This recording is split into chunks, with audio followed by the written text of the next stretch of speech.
And at this time, I would like to ask Rabbi Cohen to please come forward to say a few words.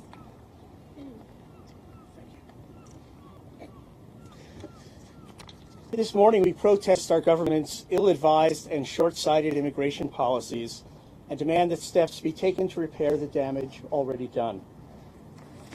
The Bible exhorts us no less than 36 times to uphold the rights of the stranger, to take care of society's most vulnerable. Indeed, Islam, Christianity, and Judaism take seriously the ethical teachings known respectively as zakat, charity, and tzedakah. Family separation is opposed by all of them. What's more, as a Jew, I carry my people's history, a history that suggests whenever a nation's doors begin to close, trouble is afoot. We have seen those doors shut before, and we know what it portends.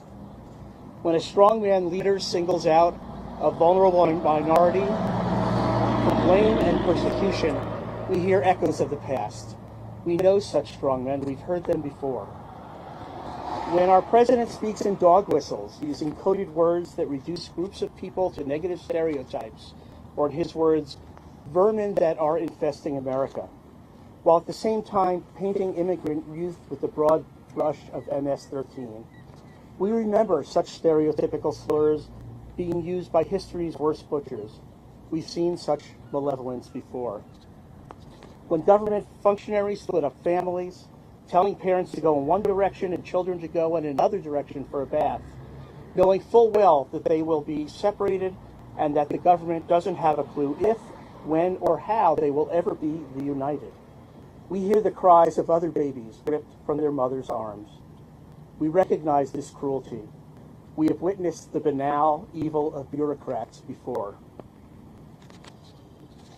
And when those, even just this past week, who seek asylum are separated from their children and then are expected to endure the asylum process as if nothing has happened at all.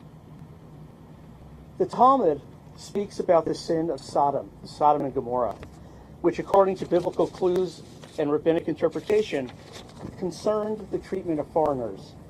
The Talmud says the people of Sodom passed ordinances forbidding the entry of outsiders, whom residents feared came only to deplete their resources. A woman who dared break the law and defeat a hungry person was executed in a brutal fashion. In Sodom, the law demanded unjust and immoral practices. In fact, the Talmud names the 4 judges of Sodom with names that roughly translate to liar, perpetual liar, forger, and perverter of justice.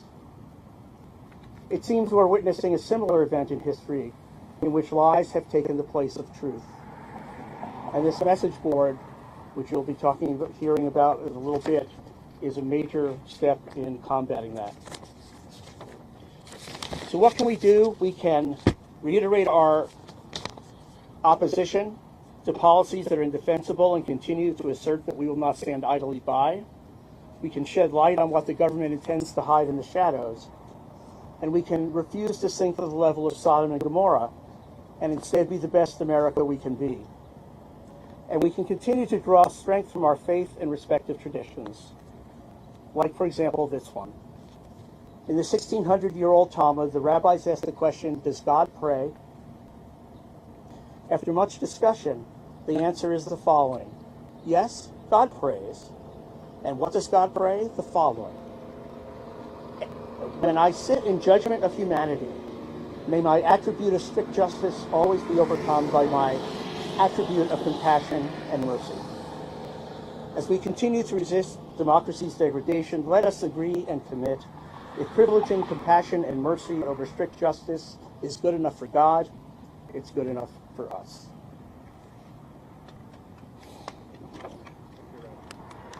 Thank you for those words, Rabbi.